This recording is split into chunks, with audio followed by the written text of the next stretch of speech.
Thank you Murali Manohar గారు.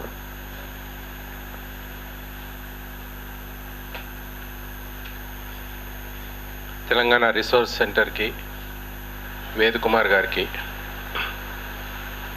సోమేశ్వరరావు గారికి, వేదిక మీద ఉన్న విశ్వేశ్వర్ గారు, సత్యనారాయణ గారు, కొండలరావు గారు, మురళీ మనోహర్ గారు, సాంబశివరావు గారు అండ్ ఇవాళ ఇక్కడికి వచ్చిన మీరందరూ,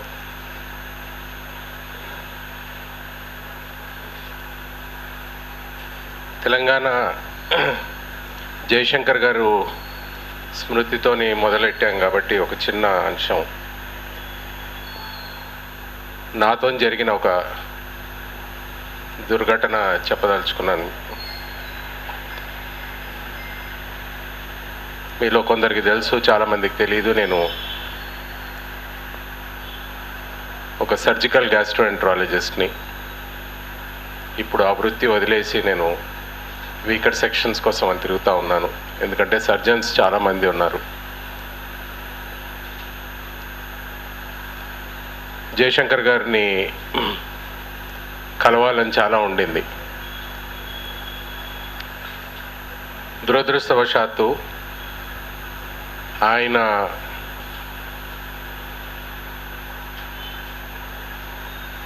సిక్నెస్తో బాధపడి చాలా లేట్ స్టేజెస్లో బాగా స్ప్రెడ్ అయినప్పుడు మా టీచరు ఒకళ్ళు, నా స్టూడెంట్ ఉన్నాడు, ఈ అబ్డామినల్ సర్జరీలో చాలా బాగా చేస్తాడు, ఆయన దగ్గర తీసుకొని పోతానని డాక్టర్ గోపాలకృష్ణ గారని, ఆయన కూడా తెలంగాణ ఎజిటేషన్లో పాల్గొని జైలుకి వెళ్ళడం 1969లో, Osmania medical college hospital principal, ఆయన నా దగ్గరికి తీసుకొని రావడము.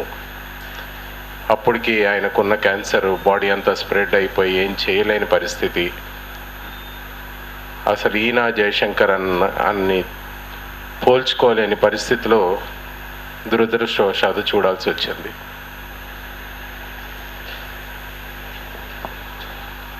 బ్యాక్వర్డ్ క్లాసెస్, ఇందులో మురళీ మనోహర్ గారు ఇప్పుడే చెప్పారు, అదర్ బ్యాక్వర్డ్ క్లాసెస్ అని ఇంకా చాలా క్లాసిఫై అయ్యాయి. మోస్ట్ బ్యాక్వర్డ్ క్లాసెస్ అని, నెగ్లెక్టెడ్ బ్యాక్వర్డ్ క్లాసెస్ అని. అసలు బ్యాక్వర్డ్ క్లాసెసే నెగ్లెక్టెడ్, ఇంకా దాంట్లో మళ్ళీ నెగ్లెక్టెడ్ మోస్ట్ బ్యాక్వర్డ్ ఇంకా అవసరం లేదు. మీరు చూస్తే ఈ సప్లాను బీసీ మినిస్టర్సు, బీసీ ఎమ్మెల్యేస్, ఎమ్మెల్సీస్తో అందరితో కూర్చొని డిస్కస్ చేశాక వాళ్ళ సజెషన్ పైన మీరు అపోజిషన్లో ఉన్న లీడర్స్కి, రూలింగ్ లీడర్స్కి కూడా ఇవ్వాలి ఫార్వర్డ్ క్లాస్ అయినా అన్నప్పుడు ఇక్కడున్న ప్రొఫెసర్సు, ఇంకోళ్ళు ఇద్దరు ముగ్గురు, సింహాద్రి గారు, తిరుమల్ గారు, వాళ్ళు చంద్రబాబు నాయుడు దగ్గరికి వెళ్ళినప్పుడేమో ఆయన దీన్ని మేము ఎట్టి పరిస్థితుల్లో అమలు చేస్తామని, చీఫ్ మినిస్టర్ దగ్గరికి వెళ్ళినప్పుడు నేను I'm not for development of a section of the society, I'm for integral development of the state. State as a యూనిట్ని నేను డెవలప్ చేయడానికి ట్రై చేస్తున్నాను, నేను ఒక సెక్షన్ ఆఫ్ సొసైటీని డెవలప్ చేయదలుచుకోలేదు అని ఆయన అనడం.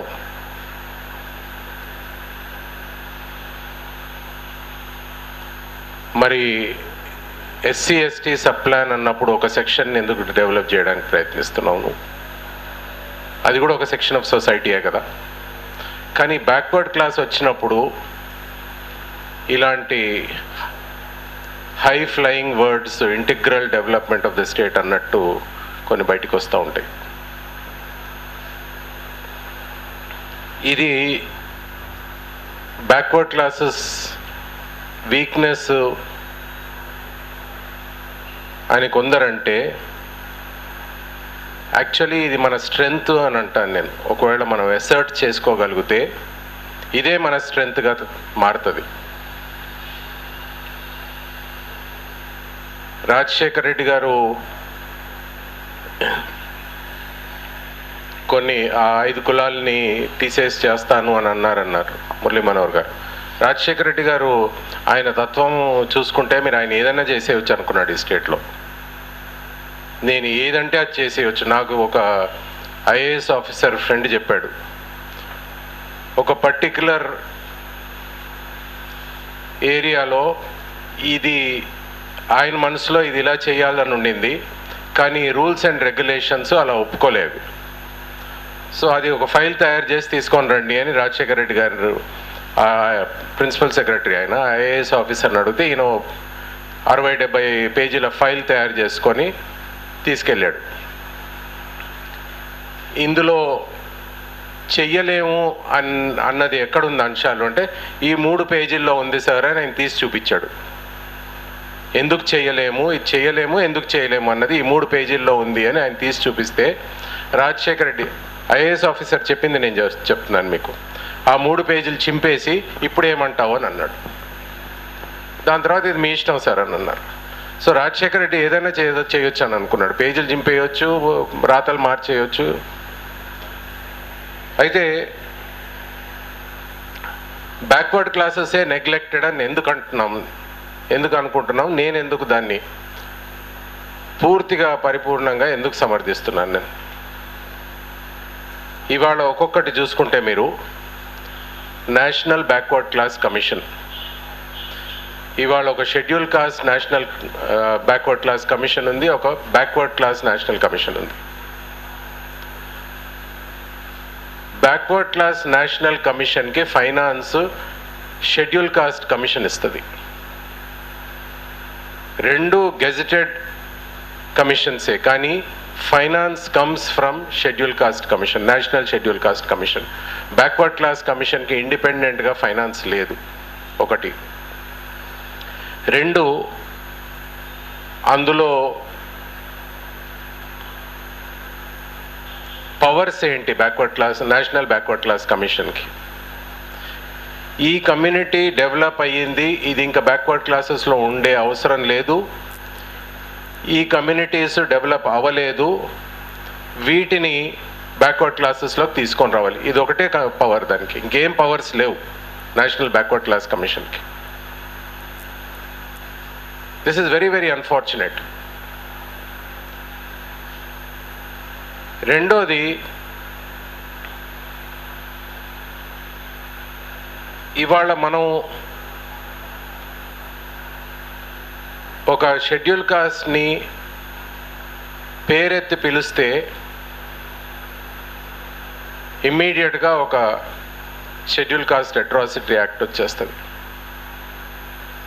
మన వాళ్ళని మాత్రం మంగళోడ, చాకలోడ, కుమరోడ, కట్కోడ ఏదన్నా అని తిట్టి పిలవచ్చు. అరే వాడు పిచ్చకుంట్లోడు రా అంటారు. అదే ఎవరు తిట్టినా దానికి ప్రాబ్లం లేదు, కానీ వేరే వాళ్ళని తిడితే మాత్రం అది అట్రాసిటీ యాక్ట్ కింద వస్తుంది.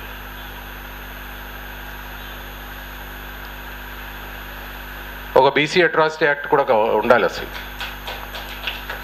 ఎట్టి పరిస్థితుల్లో. ఎనీవే, అది చర్చకి దూరంగా వెళ్ళిపోతుంటే మనం ఇవాళ నేను ఒక బ్రాడ్ బేస్డ్గా మాట్లాడుతున్నాను. సప్లాన్ గురించి చాలా చెప్పారు మురళీ మనోహర్ గారు.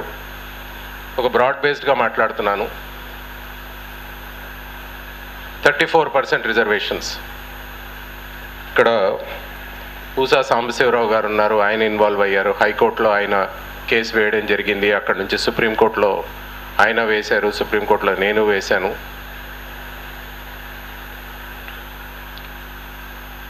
24%, 26% ఉన్న షెడ్యూల్ కాస్ట్ని మీరు ముట్టలేరు. Because that's a constitutional amendment. కాన్స్టిట్యూషన్లో వాళ్ళకున్న రిజర్వేషన్స్ కంపల్సరీగా వాళ్ళకు ఉండాలి షెడ్యూల్ కాస్ట్కి. వేరేస్ బ్యాక్వర్డ్ క్లాసెస్కి మాత్రం మీరు పెంచకూడదు, కానీ తగ్గించవచ్చు. దాన్ని ఇష్టం వచ్చినట్టు తగ్గించుకోండి, దాన్ని పెంచే అవకాశం మాత్రం లేదు. 50% క్యాప్ అని ఒకటి వస్తే అందులో 26% షెడ్యూల్ కాస్ట్ ఉంటే మిగతా 24% మీరు అర్హులు. తప్పుగా ఎవరన్నా దాన్ని 34% అని తీసుకొని వస్తే ఎన్టీ రామారావు 1994లో తీసుకొని వచ్చాడు.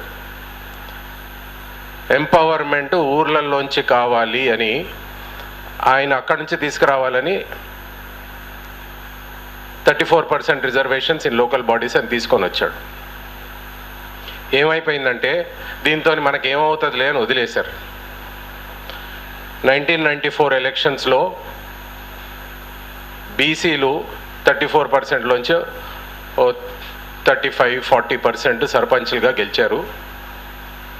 ఎస్సీస్ ఉన్న 25%తోని 65% వీకర్ సెక్షన్స్ సర్పంచ్లు కానీ ఏదన్నా అయ్యారు.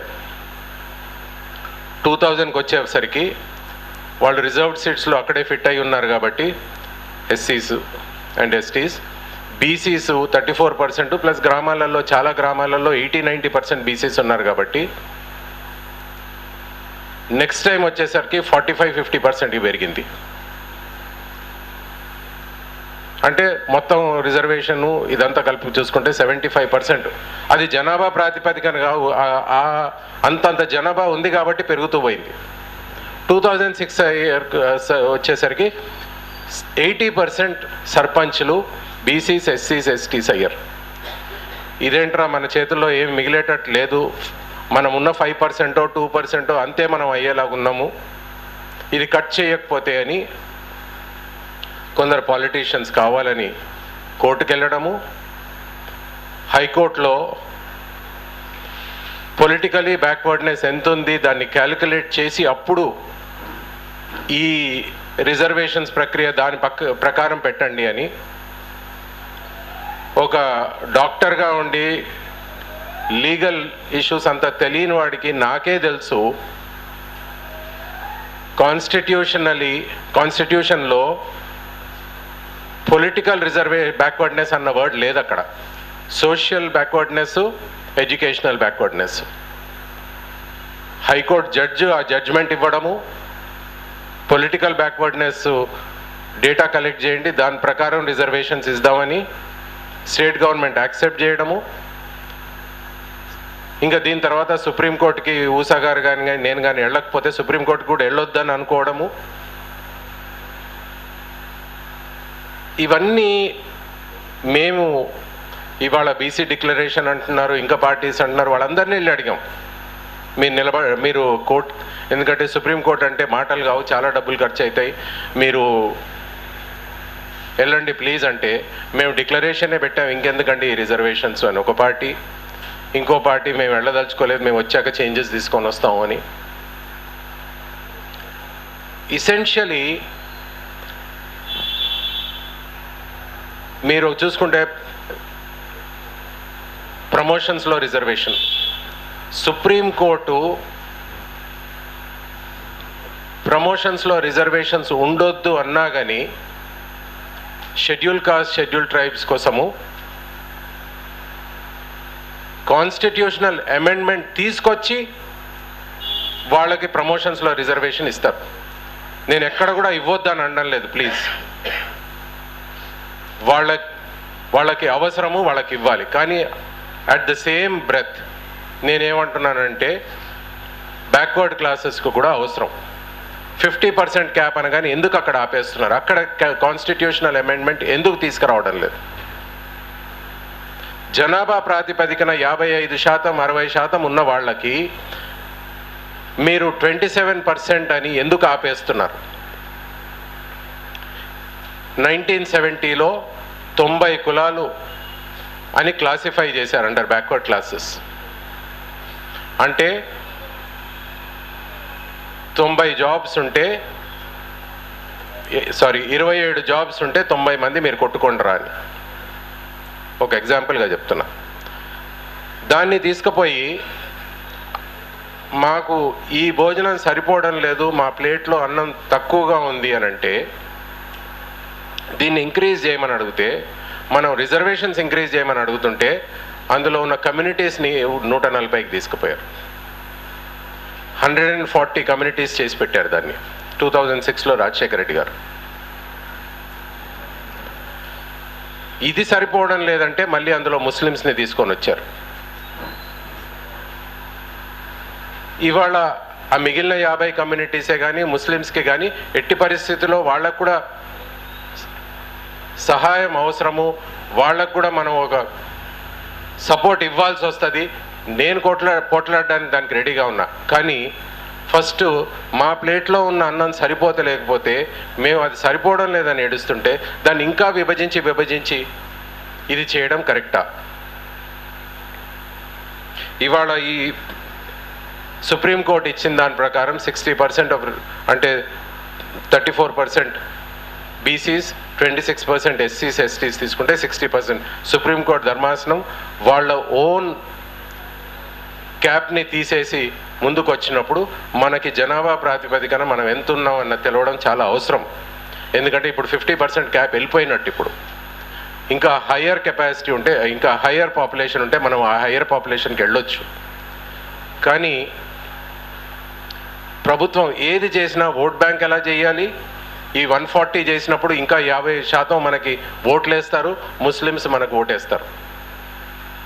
వీళ్ళు పోట్లాడుకొని బీసీస్ వెళ్ళి ముస్లిమ్స్కి ఉండొద్దు అని వాళ్ళు వెళ్ళి పోట్లాడతారు, వాళ్ళు పోట్లాడుకుంటారు, మనకు మాత్రం మనం ఓట్ బ్యాంక్స్ అయిపోతాం. ఇది వాళ్ళు చేసే కుయుక్తులు. ఇవాళ ఏమంటున్నారు, అందరికీ ప్రతి డిస్ట్రిక్ట్కి 34% ఇవ్వాల్సి వస్తుంది. 34% ఇచ్చాక ఎస్సీ ఎస్టీస్ని చూసుకుంటే 60 అయిపోతుంది. ఏ డిస్ట్రిక్ట్స్లో బీసీసు బాగా ఎక్కువ ఉన్నారు, మహబూబ్ నగర్, కరీంనగర్ ఇలాంటి దాంట్లో 34 విలేజెసే బ్యాక్వర్డ్ క్లాసెస్తో నిండిపోయి లేవు. ఇంకో 100, 200, 300 విలేజెస్ పూర్తిగా అసలు బ్యాక్వర్డ్ క్లాసెసే ఉన్నారు. ఇంకొక కమ్యూనిటీ లేదు అక్కడ. వాళ్ళు ఎలాగో వాళ్ళు నిలబడతారు కాబట్టి ఈ 34% డిస్ట్రిక్ట్ వైజ్ చూసుకుంటే చాలా డిస్ట్రిక్ట్లో 70-80% అయిపోతుంది. అందుకు మనము స్టేట్ వైజ్ తీసుకుంటే ఏ డిస్ట్రిక్ట్లో అయితే తక్కువ ఉన్నారో అక్కడ తక్కువ ఇచ్చుకొని, ఏ డిస్ట్రిక్ట్లో ఎక్కువ ఉన్నారో దాన్ని ప్రపోర్షనట్గా ఇక్కడ ఇంక్రీజ్ చేసేసుకొని మనం ఈ తక్కువ ఉన్న 10 డిస్ట్రిక్ట్స్ మనం క్యాప్చర్ చేసేసుకోవచ్చు. మన చేతిలో పవర్ ఎలా ఉండాలి, ఇదే వాళ్ళ ఆలోచన. సో బీసీ సబ్ ప్లాన్ కూడా అనేక మెమరాండమ్స్, అనేక రిజల్యూషన్స్ మనం ఇచ్చినట్టు మనకి తెలుసు అది ఎక్కడ పోతుందో. ఇవాళ ఎందుకు అడుగుతున్నాం సబ్ ప్లాన్? ఒక ఇయర్లీ ఫైనాన్స్ ప్లాన్ ఉన్నప్పుడు, ఒక ప్లానింగ్ మినిస్టరు, ప్లానింగ్ డిపార్ట్మెంట్ ఉండి బ్యాక్వర్డ్ క్లాసెస్ కోసం చేస్తున్నప్పుడు మనం ఎందుకు అడుగుతున్నాం సబ్ ప్లాన్ మనకు కావాలి అని? మనకెందుకు వచ్చింది ఆ ఆలోచన? ఎందుకంటే ఫండ్స్ అలాట్ కావడం లేదు. అలాట్ అయిన ఫండ్స్ కొన్ని దాంట్లో ఆర్టీఐలో తీస్తే కొన్ని ఫండ్స్ వాడడం లేదని తీసుకుపోయి రోడ్ లేయింగ్కి వేసారు, పార్క్స్ డెవలప్మెంట్కి వేసారు. Backward class, schedule caste funds have gone in to road development and parks development. వేరే వైపు డైవర్ట్ అవుతున్నాయి. మీరు ఆర్టీఐలో వేసి చూడండి, బీసీ కమిషన్ మీకు ఇస్తుంది. ఈ డైవర్షన్ వద్దు, మా ఫండ్స్ మాకు కావాలి అని మనం ఈ సబ్ ప్లాన్ తీసుకొచ్చి మనం అడుగుతూ ఉన్నాం. కానీ వాళ్ళు ఏంటంటే చూస్తారు, ఈ సబ్ ప్లాన్ వలన, ఎస్సీ ఎస్టీ సబ్ ప్లాన్ వలన మనం బాగా పబ్లిసిటీ ఇచ్చుకోవచ్చు. అదేంటి దళిత బంధువు ఏదో ఓ బిరుదు కూడా వచ్చింది. సో ఇలాంటి బిరుదులు తెచ్చుకోవచ్చు. బీసీస్తోని మనకి అంత బెనిఫిట్ వచ్చేలా లేదు. మనం ఏం చేసినా వీళ్ళు ఇంకో పార్టీకి వెళ్తారో ఏదో చేసేలాగున్నారు. ఎన్ బ్లాక్ మనం ఒక Muslims votes, SC ST votes తీసుకోవచ్చు, దాంతో మనం గెలవడం అదొకటే ముఖ్యం. వాళ్ళకి development is not important for them. Development వైపు చూడరు వాళ్ళు. మనం ఎలాగ మళ్ళీ వచ్చి కూర్చోవచ్చు ఇంకో 5 సంవత్సరాలు, ఆ 5 సంవత్సరాల తర్వాత ఇంకో 5 సంవత్సరాలు. దానికోసం ఏ ప్లాన్ అని వేస్తారు. ఇవాళ సచార్ కమిటీ రిపోర్ట్ అని ఒక ఎలక్షన్ ముందు కూర్చోబెట్టారు. దాని రిపోర్ట్ వచ్చింది. 5 సంవత్సరాలు పార్లమెంట్లో రాలేదు. దాన్ని టేబుల్ చేయలేదు. ముస్లిమ్స్లో ఎలాగ బలహీనంగా ఉన్నారు, వీళ్ళకి ఎలాగైనా మార్పులు తీసుకురావాలని రాజేంద్ర సచార్ దాని గురించి రాశాడు పుస్తకాలు. అది టేబుల్ చేయకుండా ఇంకొక ఎలక్షన్ ముందు ఏం చేశారంటే రంగనాథ్ మిశ్రా కమిషన్ రిపోర్ట్ అని ఒకటి పెట్టారు. ఆ ఎలక్షన్ కూడా ముస్లిం ఓట్స్ తెచ్చుకున్నారు, గెలిచినారు. 2 తీసుకుపోయి పార్లమెంట్ లైబ్రరీలో పెట్టేశారు. ఏదైనా కానీ ఒక ఓట్ బ్యాంక్ ఎలా తయారు చేసుకోవాలి, ఓట్స్ ఎలా తెచ్చుకోవాలి, దీంట్లో మనకి చాలా లెసన్స్ ఉన్నాయి. దీన్ని మనం ఎలాగెలాగ మార్చుకోవాల్సి వస్తుంది, దీన్ని మార్పులు ఎలా తీసుకొని రావాల్సి వస్తుంది అన్నది మన చేతిలో ఉంది. ఒక హార్వర్డ్ నుంచి ఒక ప్రొఫెసర్ వచ్చి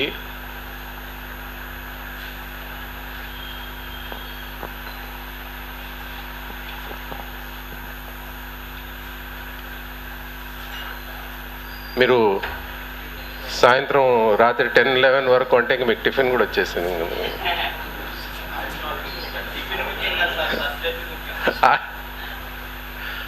హార్వర్డ్ నుంచి ఒక ప్రొఫెసర్ వచ్చి ఆయన ఉత్తరప్రదేశ్లో దళితుల పరిస్థితి ఏంటి, 1955-56 అప్పుడు అక్కడ స్టేట్ ఎప్పుడు ఫామ్ అయిందో అక్కడ నుంచి 1991 వరకు పరిస్థితి ఏంటి, 1991 నుంచి 2007 వరకు వాళ్ళ పరిస్థితి ఏంటి, 1956 నుంచి 91 వరకు చూసుకుంటే బిచ్చం ఎత్తుక్కొని 1-6 జొన్నరొట్టె దళితులు ఇంత తొక్కు ఒక చెట్టు కింద కూర్చొని తినడం, 40 సంవత్సరాలు అదే పరిస్థితి. ఆ తర్వాత 91 నుంచి 2007 వరకు ఉండడానికి ఒక గుడిసె ఉండొచ్చు, కానీ ఒక పూరి గుడిసె ఉండడానికి అయితే ఒక రూఫ్ అయితే దొరికింది వాళ్ళకి, ఒక కంచము, 3-4 రొట్టెలు, 3-4 కూరగాయలు, తిరగడానికి ఒక మోటార్ సైకిల్. ఇది ఎందుకు, ఈ మార్పు ఎలా జరిగింది అని ఆయన 91 నుంచి 2007 వరకు ఈ మార్పు ఎలా జరిగిందని అధ్యయనం చేస్తే వీళ్ళ చేతిలో పవర్ వచ్చినప్పుడు ఈ మార్పులు జరిగాయి. 1991 ముందు కాంగ్రెస్ ప్రభుత్వము, బీజేపీ ప్రభుత్వం వీళ్ళున్నారు. తర్వాత చూస్తే ఈ మార్పులు బికాజ్ ఆఫ్ వాళ్ళ చేతిలో ఎంపవర్మెంట్ అయింది కాబట్టి ఇది జరిగింది అని ఒక నిర్ధారణకు వచ్చాడు.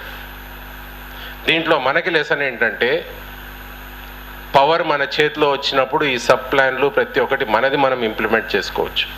మనం ఎవరిపైనా డిపెండ్ అయ్యే అవసరం లేదు, మనం ఎవరికి వెళ్ళి అర్జీలు పెట్టే అవసరం లేదు, ఎవరికి మెమరాండంలు ఇచ్చే అవసరం లేదు. మెమరాండంలు ఇప్పుడే మురళీ మనోహర్ గారు అన్నారు కొన్ని చెత్తబుట్టలో పడేస్తూ ఉంటారని. 90% ఆఫ్ మన మెమరాండంలు దాంట్లోకే పోతాయి. ఎందులో అయితే ఓట్లు వస్తాయంటారో దాన్ని ఇంప్లిమెంట్ చేయడానికి ఆలోచన మొదలవుద్ది.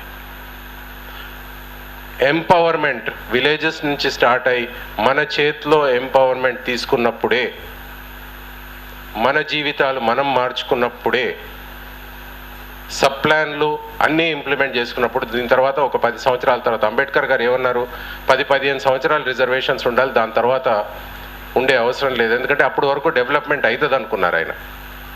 అన్ఫార్చునేట్లీ ఆ పరిస్థితి రాలేదు.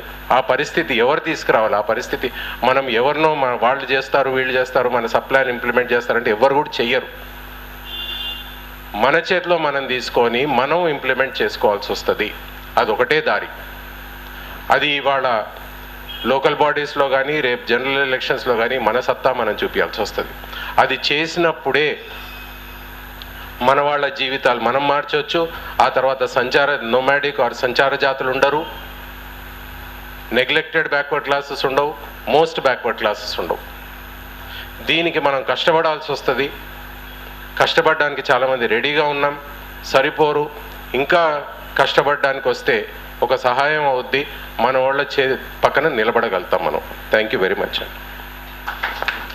Satyanarayana garu, BC sub plan historical outline ఏంటంటే,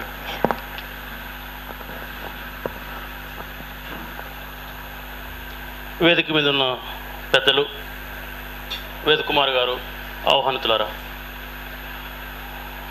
ఇవాళ సరే బీసీ సబ్ ప్లాన్ గురించి మురళీ మనోహర్ గారు, కొంతమంది మిత్రులు ఆ డాక్యుమెంటరీని చాలా నిర్దిష్టంగా రూపొందించారు.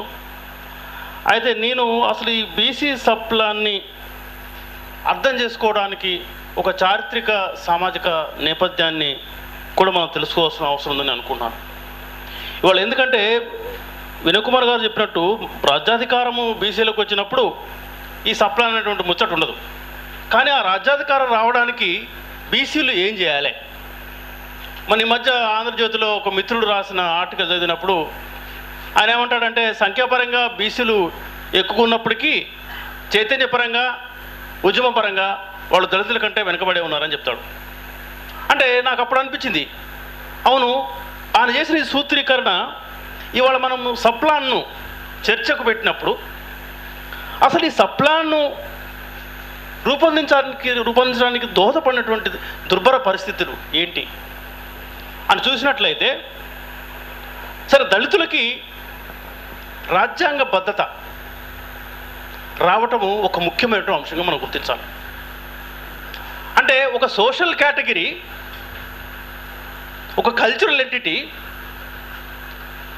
got recognition by the constitution and the constitutional safeguards were provided to them. అది బీసీలకు దక్కలేదు, జరగలేదు. ఇక్కడనే కుట్ర ఉంది. ఇవాళ సప్లాన్ను మనం బీసీలు ఎందుకు ఇంత ఘోరంగా నెగ్లెక్ట్ చేయబడ్డారు? అదేవిధంగా మన డాక్యుమెంట్లో రూపొందించినట్టు మురళీమోహన్ గారు చెప్పారు చాలా స్పష్టంగా, ఇవాళ సంచార జాతులు, దేశదిమ్మరి జాతులు వాళ్ళు